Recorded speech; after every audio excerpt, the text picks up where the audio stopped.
33,771 people were murdered at Babi Yar at the end of September 1941. Thousands more were murdered here during the following months of occupation. Sometime in 1942, the Nazis decided to dig up the victims, not only here, but everywhere, and burn their corpses.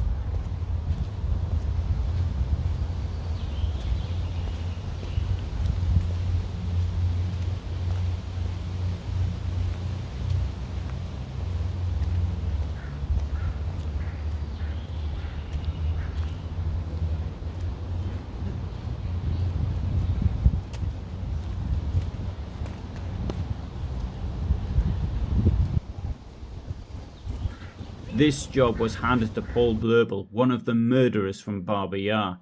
The corpse burning was called Aktion 1005 or Sonderaktion 1005, and those units that had carried out the work were known as Kommando 1005 or Sonderkommando 1005. The main reason for destroying the bodies was that the Nazis didn't want the Soviets to find the bodies of Nazi murder victims, just as the Nazis had found Soviet murder victims in 1941. In the summer of 1943, Sonderkommando 1005A was set up in Kiev, and a second unit was set up in Dnipropetrovsk by Hans Sons, who was to coordinate the destruction of corpses in Ukraine. Because of the number of corpses at Babi Yar, both units had to come together at Kiev. A unit consisted of around 7 or 8 SD officers and maybe as many as 50 police officers. The manual work was done by prisoners, usually taken from concentration camps, ghettos, prisoners, or even prisoner of war camps. These slave labourers were expected to open the graves using shovels and pull out the bodies using ropes, metal rods, or their bare hands and place them on the pyre for burning. The order was to use Jewish prisoners, but by the middle of 1943 they were hard to find. In the case of Babi Yar, the labour was supplied by the nearby Syrets concentration camp, which had been set up only a few hundred metres from the Babi Yar ravine in June 1942. The camp held those perceived as being opponents of the Nazi regime, as well as skilled Jews. It was also used as a place of execution.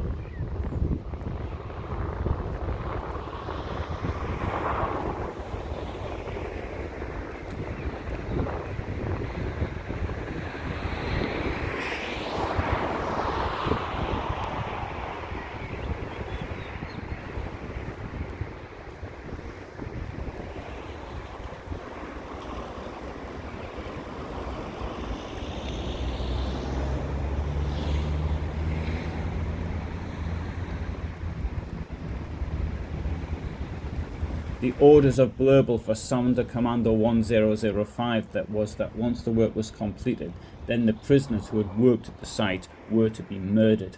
The destruction of the corpses started on the 19th of August 1943 when the SS brought around 100 Soviet POWs to the camp and ordered them to disinter the bodies. Another group of prisoners went to the nearby Jewish cemetery in order to bring back marble headstones, which were to be then used as the foundation of a pyre. The pyre was then built up from these stones in alternating layers of wood and bodies. Efim Vikis later said that the pyre was as high as a 2-story house.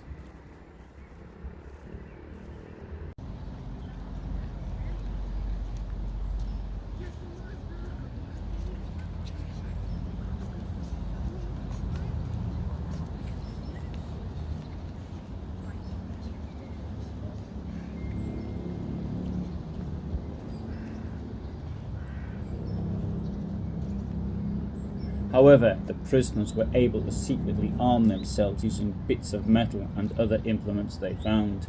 On the night of the 29th of September 1943, when the Nazis ordered the construction of a new pyre, as the camp was being dismantled and there were no bodies left to burn, the prisoners came to the conclusion that this pyre was for them.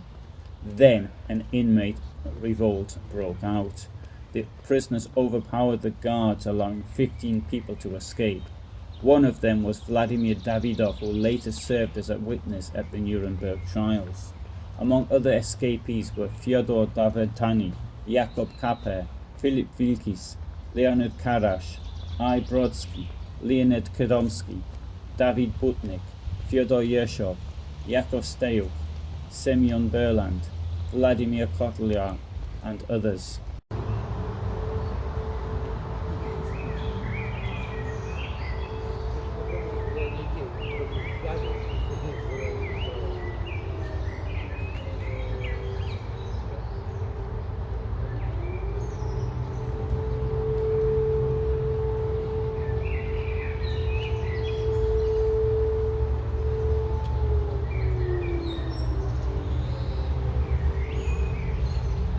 However, 311 inmates were unable to get out, and they were murdered.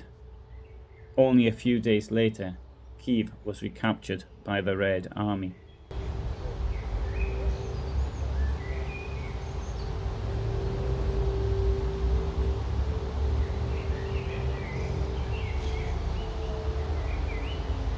If you'd like to know more about Sonderkommando 1005, I've done a much longer video. I've also done videos on other prisoner revolts that took place in Nazi-occupied Europe.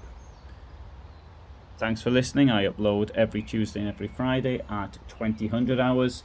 And if you'd like to subscribe, then you'll know more about what I'm doing. Thanks for watching.